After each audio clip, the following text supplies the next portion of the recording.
She handicapped, she laying down. And her father, he's really caught in the middle of this tragedy. On the one hand, his elderly mother has been murdered. On the other, his daughter accused of the heinous crime. Sorry to make you go through this again. This is Vladimir Koval, a poor father who has just realized that his own 14-year-old daughter, Sofia Koval, took his mother's life. And as he finds himself in the crossfire of this tragic crime, both Vladimir and the detectives will realize that the signs behind this unthinkable act had been there since the beginning. She's fairly aggressive now, so she was even more aggressive then? More aggressive. Signs that were missed, and signs that this story is much more than it appears. She was crying for mama, she was speaking about war. It was just after midnight on May 23, 2023, when Vladimir Koval returned to his apartment in Lauderdale Lakes, Florida, after a rare night out with friends. An immigrant from Ukraine, he had recently moved into the apartment with his daughter, 14-year-old Sofia Koval, and his mother, 79-year-old Yevgenia Koval. It was supposed to be a safe escape from the war raging in their home country, a place where they could all start over and live peaceful lives. But when Vladimir walked into the apartment that night, he realized his life was never going to be peaceful again. His mother laid on the floor, beaten beyond recognition. She was 79 years old and had survived World War II, living under a dictatorship, the fall of the Soviet Union, and finally the war with Russia. And tragically, after overcoming all of that, her life had been snatched from her in her own home by her own granddaughter. Sofia stood next to Yevgenia, sobbing hysterically with blood on her clothes and face. She repeatedly told her father that she was sorry and had just been defending herself. Horrified, Vladimir called 911. His mother was rushed to a nearby hospital and was sadly pronounced dead on arrival. Now he was forced to process the reality that not only was his loving mother gone, but the person who meant the most in the world to him, his daughter, was the one who had killed her. The following footage was kindly provided to us by the Broward Sheriff's Office in Florida. Do you understand what perjury is? No. So perjury is lying while you're under oath. So I just swore you in. So if I find out you're lying to me, you could be charged as a crime here with that, okay? All right. Obviously, we talked off record already once, but I want to go on record with everything so we have it all in here. Briefly tell me, you came over, when did you come to America? 1996. Oh, so you were over in 1996? Yeah. Okay. When did you bring your daughter over here then? September 15, 2023. All right. So were you kind of going back and forth, or how did? So you were living over, you went over there and you brought her back? I was there living. Okay. In Florida for 7 years, right. And I was traveling back and forth to see my family. All right. And then, did you bring your grandmother over here, or your mother, her grandmother? Did you bring her over at the same time? No, she came in 2016. So your mother had been here before? She's been with me all these years till now. So she comes over here 2016, and then you bring your daughter over in September of 2023. I mean 2020, yeah, 2023. So kind of just, so did your grandmother fall and break her hip, or what happened with that? How did that happen? She fell. She fell, all right. Mm-hmm. And when was that? First time she fell on January, I would say. You don't, so it was the end of January? End of January, okay. Correct. She just came from Ukraine. Okay. And 4 days after she broke. So she was traveling back and forth to Ukraine? Yeah, she was traveling to Ukraine for her dental. Okay. And I go to pick her up in January. All right. So basically, I traveled to Poland, okay. pick my daughter, and drop my mother okay. for going to Ukraine, check on property and so on. So I took my daughter. She went to Ukraine for 4 months. Okay. At January, I brought her in. The Koval story is the story of many immigrants making their way in a new country. Initially, Vladimir came over by himself in 1996 to make money for his family and build a life for himself as a young man. He visited Ukraine often, where he fell in love with Sofia's mother, and the two had Sofia in 2010. Yes, believe it or not, someone born in 2010 is somehow old enough to murder someone else. When the war ramped up heading into 2021, Sofia's parents decided it would be best for her to follow her father to the US where she'd be safe. Her grandmother, Yevgenia, would be able to help raise her, at least until her mother could successfully immigrate or the war came to an end. Sadly, neither of those came, and by 2023, something in Sofia seemed to snap. Now, since Sunday, has there been any problems between your daughter and her at all? Not really. Okay. We have, I don't remember what the date was. Okay, today is already 20. Yeah. Okay, on 11, no, we didn't have a problem. I brought her in, and we have no problem. But there was a problem before. You said there was one instance where your daughter raised a hand to her, Yeah, supposedly? that was back in a, actually it was, let me say, it was, okay, I brought her in. It was probably like a January. January. But your daughter never hit her, right, at all? No, she never complained. Mom, never complained, but she noticed that, you know what, she raised her hand on me to hit me, but she didn't. Would she, like, talk back to her at all, or? Nothing. Okay. I didn't notice because grandma, she's silent, she's very peaceful. Okay. She never argument. She never have anything to say. And then now today, we talked off record about the pool. I guess your daughter was being a little aggressive at the pool, you were saying, or kind of acting different? Something like that different. I don't know. It was reason because she doesn't sleep, or she was. So let's walk through that on the record. Actually, we'll go on that actually. So, I guess so. Basically, today is now Thursday. So Tuesday into Wednesday, you told me your daughter didn't sleep at all, right? Is that what happened? She sleep, but we went to sleep like at 4 o'clock morning. 4 a.m. And you woke up around like 8 a.m. You said? Yeah, 8 a.m. Just making a decision, bring her to school or not. So now, why was she like hyper? Or? She was crying for mama. She was speaking about war. I don't know. She was complaining that that nobody listened to her, and I mean all this kind of nonsense, I would say. Has she ever spoken like this before, really, at all? She was spoken like that actually in September, sometime September was good. October. I mean that thing is happening, but not in that extreme. All right. Now, obviously, we were down by the car earlier, and you saw the way she was acting down there. Was she acting similar, or is this a lot worse than she was acting? Just now? Yeah. No, she was a lot worse. Now she's a lot worse than she was? No, now it's, I mean, she's speaking nonsense, but I saw her much, let's say last night, speaking about the night before, she was super aggressive. Okay, so even more, because she's fairly aggressive now, so she was even more aggressive then? More aggressive. Okay. So if I gave her melatonin, and she have, instead 1, I told her 1, she got a 5. And then... She took 5 herself? 5, yeah. I didn't see it. She told me that she got a 5. Thankfully, the only side effect of taking too much melatonin is becoming a walking zombie the next day. Not violence, hallucinations, or psychotic behavior. Obviously, the melatonin didn't excuse Sofia's behavior. Her father, however, believes that her lack of sleep contributed to her violent decision. It's true, mental health conditions can be exacerbated by a lack of sleep. And though I'm no psychiatrist, it seems that Sofia's mental health had begun deteriorating well before she came to the US. While in Ukraine, the war forced Sofia out of school. Around this time, she began ranting to anyone who would listen about things she claimed happened to her: drug usage, attempted attacks by men, and rampant bullying.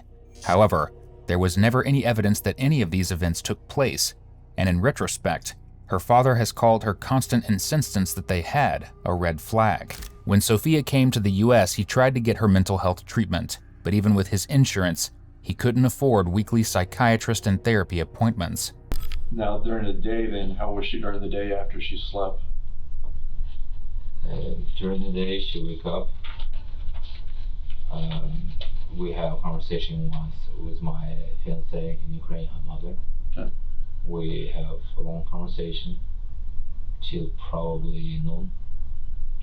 So So she was always arguing, and then I decided, I mean, we put her in her bedroom, I mean, just separate her, so we have a conversation with her mother, speaking about her behavior and what to do. So she was still kind of aggressive even during the day after sleeping? She was aggressive, not in that extent, but she wasn't eating. And we went, I tried to defuse the situation. I took her grandma to the pool and asking her, can you go with grandma? Because she, not once, she was taking grandma to the pool instead of me. So then I later on joined them, but she refused, so I drive on a stroller, a wheelchair. I drive mother to the pool, and everything was fine. We play with it, but she was kind of like a silent, just hitting the ball hard, being acting, running, jumping in the water, diving, kind of like a not as a typical, relaxing. She was up. Kind of amped a little bit, I guess. Yeah. I don't know if it's because she didn't drink or didn't eat, or what would trigger her, but it was manageable. I can talk to her. I can tell what to do, and she was listening. So I didn't bother her. So we step aside with grandma. We have a prayer. It's typical our exercise.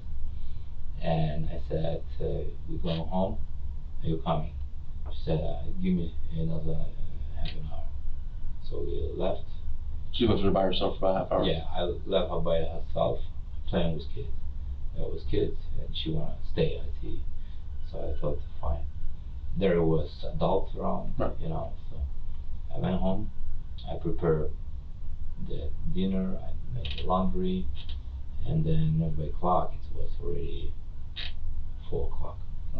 You had talked about that she was pulling the, like a swim thing away from your grandmother. You said earlier that she was... Yeah, it was today. Oh, yeah. It was today. So was she doing it like out of anger, or why was she, or do you even know why she was doing it? For some reason, she get out and force her out of the pool.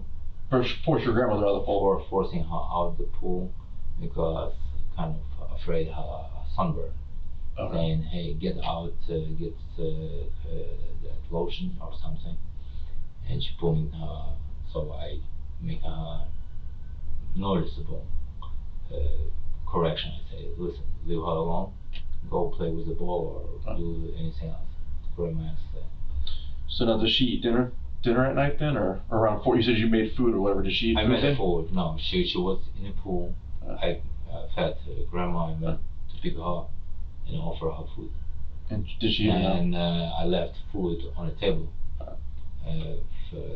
expecting that she will finish it. So there was food for grandma. She ate it, and another I left. Did your daughter eat the food at all or no? I didn't notice if she ate or not, but it looked like what I noticed, like inside of my eyes, it was there still. So when you left, so you said then you leave around 7 to 8 p.m.? 7, yeah. 7, 6, I would say. Oh, between 6 and 7, you think? 6 to 7. 6 to 7, all right. That night, Vladimir went out with friends, having hid Sophia's phone as both a punishment for her acting out and out of the hope that without the distraction she might finally get some much-needed sleep. Instead, she lashed out at her grandmother for reasons we may never know. In the aftermath, Sophia insisted that her grandmother had scratched her first, but there was not a single injury on Sophia anywhere when she was taken into custody. Where's your daughter at when you leave? She was in bed. In bedroom, right. And I told her, listen, I got to go. Take care of that your room. Right. Because she never make her bed. She never does her clothes. Basically, I noticed it's not first time. It was the night before that she just pull all clothes from the closet, put on a bedroom. And I said, listen, what the heck? You have to follow the rules. So she refused. So, and that how it started, argument. Because she didn't want to. I said, listen, I give you 10 minutes, I give you half an hour, and always the same. She would never do it. So I came, and I I took it all, because it was already midnight. Right. So I took the clothes, put on a commode, and forced her to the bed. So it was the night before? No. That night before. Right. On 22nd, on yesterday. Yeah. Right? So basically, it's how she got overexcited, and then she had an argument with me. Why you forcing me? I don't want her to sleep with me, but I know if I don't sleep, she will not sleep. She will do. So I lay her down. I said she would not sleep. So we went. Mother called all night. So she was worried. We went to the living room and speaking with mother. She was walking around, here, there. She hot, she cold, she want to drink. Then mother said, listen, you got to take melatonin, get magnesium and B6, kind of said to help her. Right. So I don't know, I didn't see if she took it, but she came to me and she dropped on me another tablet melatonin. Okay, it's for you. I said, I don't need it, I'm fine, I'm ready to go sleep. So she took it, it's like swallowed. Says, here, how many? I got already 5.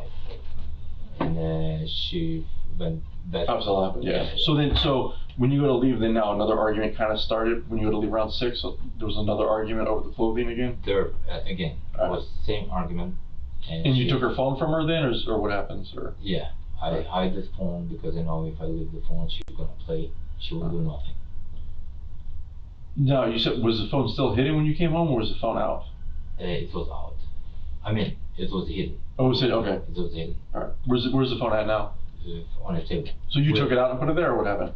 Look, when I was leaving, right, I had the phone in my bedroom right. Shelf. Right. So expecting that she will not find it. Right. And when I came, I see Grandma already. Right. Laying down. I want to know if she found the phone. Did she use the phone? Did she call anybody? Okay. So I went to the bedroom, checked it on the phone. The phone was there, but I pulled it and I came to the bedroom trying to do CPI and put the phone on the table. All right.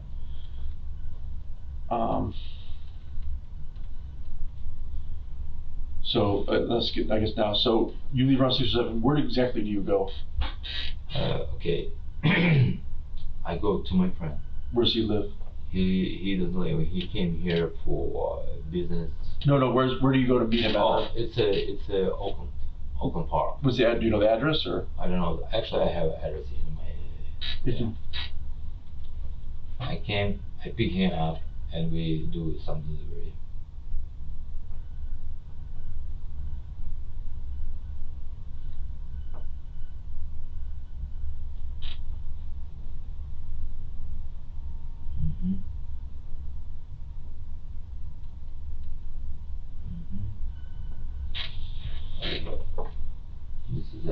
This is Motel. 4071 Northeast 21st Avenue. So you pick them up from there. What time around there do you pick them up, do you think? I would say like around 7 because we have he prepared some ribs. So we have dinner together. And then I asked him if he wanted to go with me. We went to Plea. So one stop I have in by Gallery Mall. All right, Gallery Mall. And another stop it's called what is it called?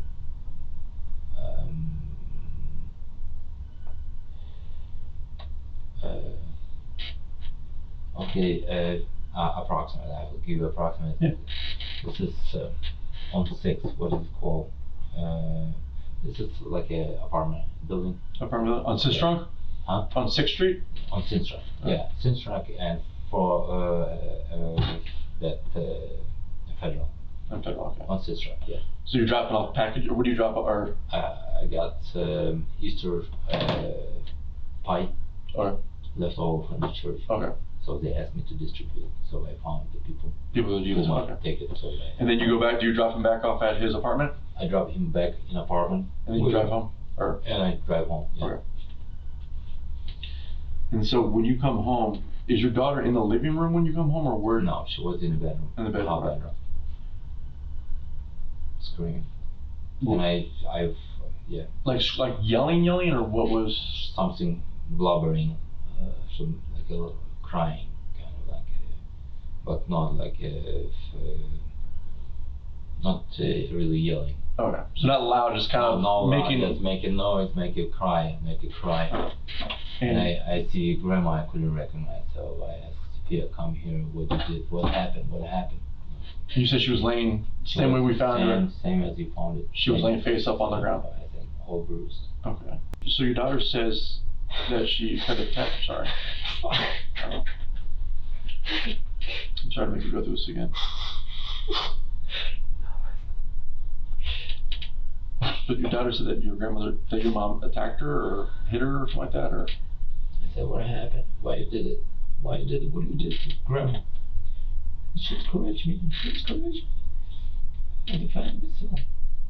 Sophia doesn't look, it's defensive. Right.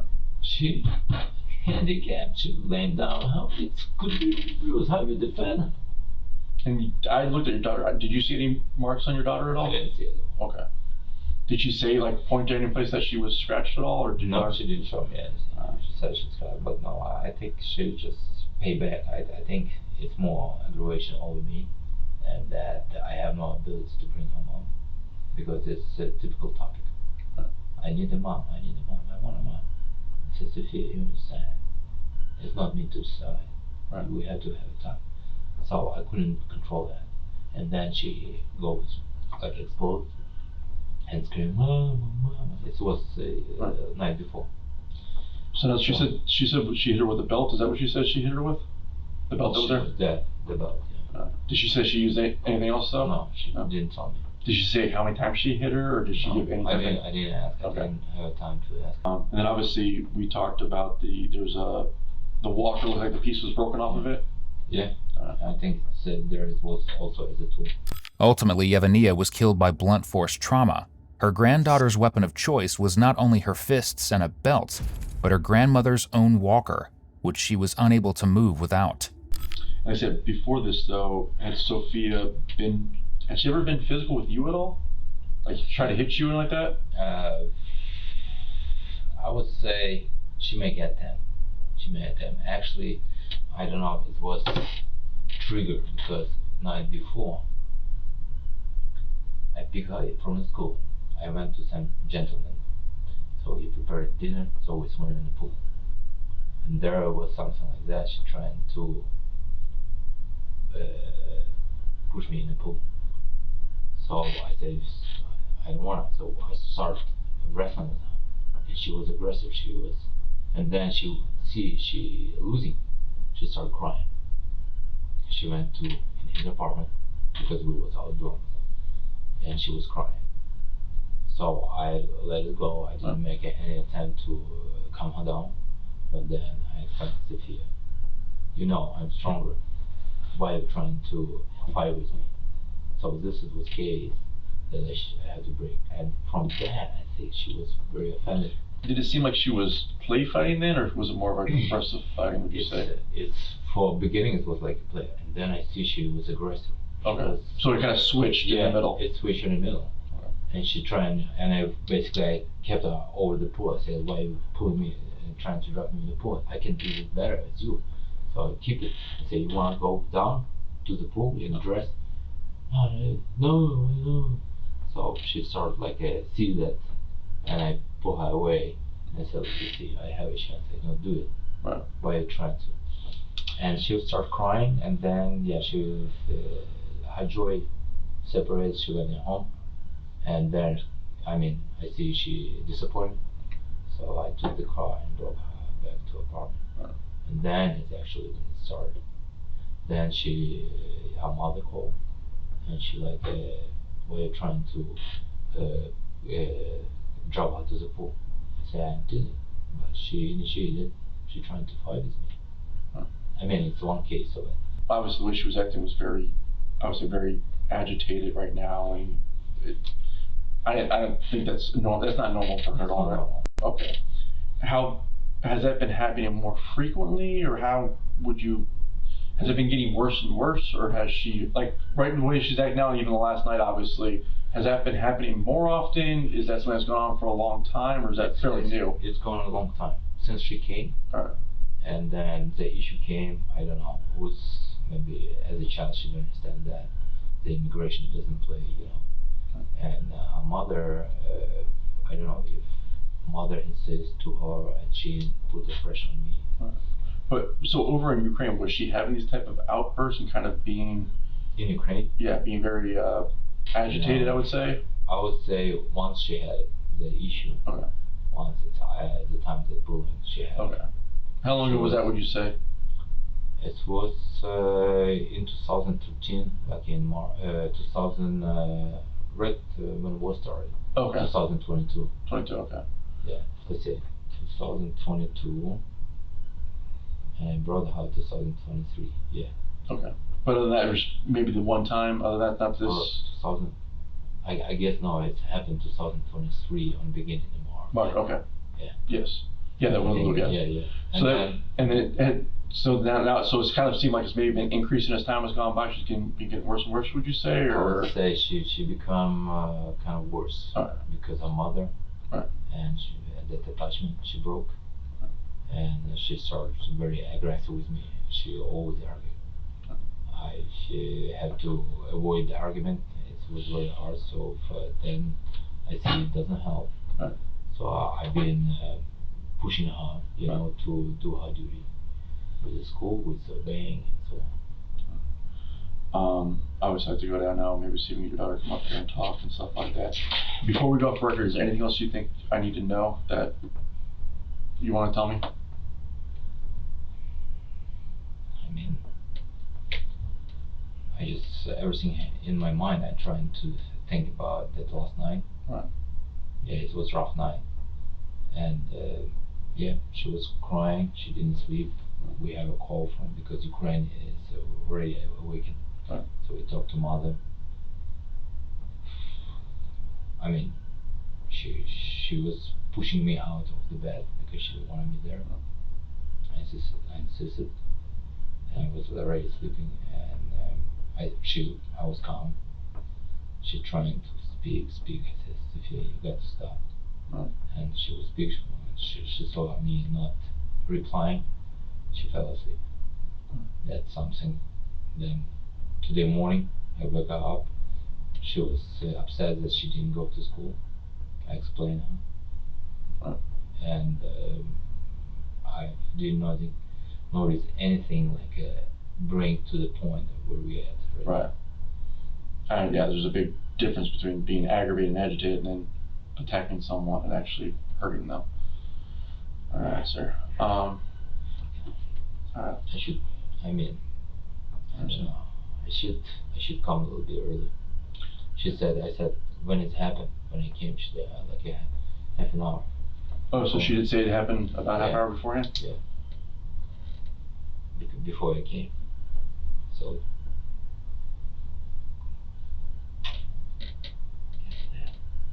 Did you ask for, did you call, did you say, why didn't you call 911, or did you ask any of that kind of stuff? I mean, she didn't have a phone, but anyway, I never expect that. So you said, when did this happen? She says a half hour before? Yeah. Okay. Due to the dramatic nature of this crime, the trial caught the attention of the entire state. Florida's motto, after all, is come on vacation, leave on probation for a reason. They aren't generally soft when it comes to the charges they hand out. In this case, though, many argue that they were.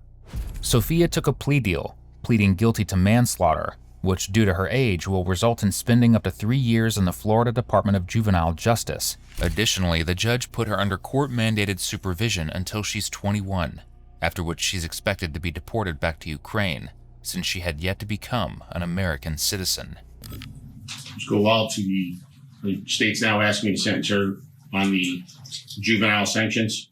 Yes, sir. Ms. Koval on case number 24-01-0822 CF10A. You have the right to plead not guilty and go to trial like we've talked about.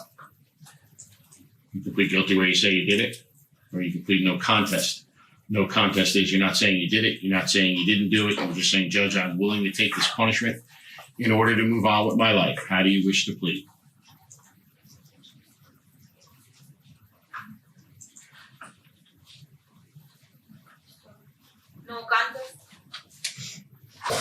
You are going to be transferred to a juvenile program.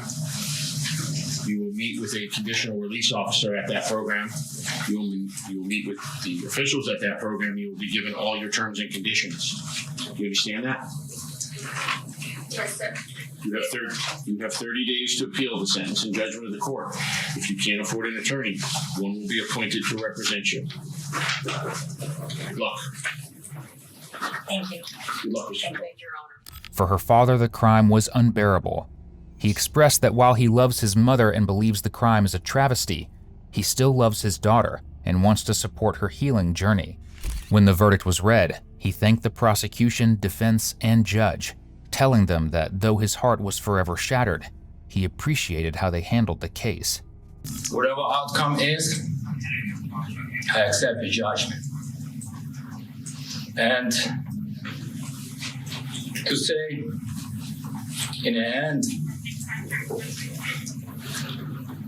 I just mentioned I saw the seal of state attorney, which saying, we trust, in God we trust.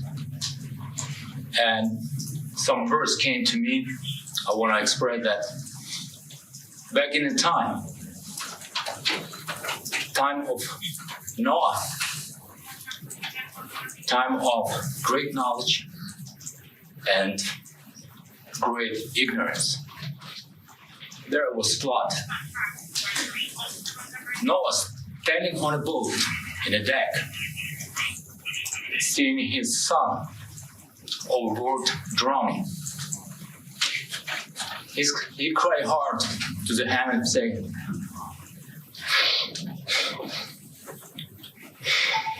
Lord, I see my son drowning. Let me save him. And he heard the voice saying, your family, your children on a boat, take care of those who had it. I don't present myself as a moral or God, but if I will be on a boat in his shoes, I definitely reach my hands to my son, to my daughter. Thank you, sir. Thank you for watching today's video. Whether you're new here or have been with us for a while, check out one of the craziest cases I've ever covered right here, or one of my newest uploads right here.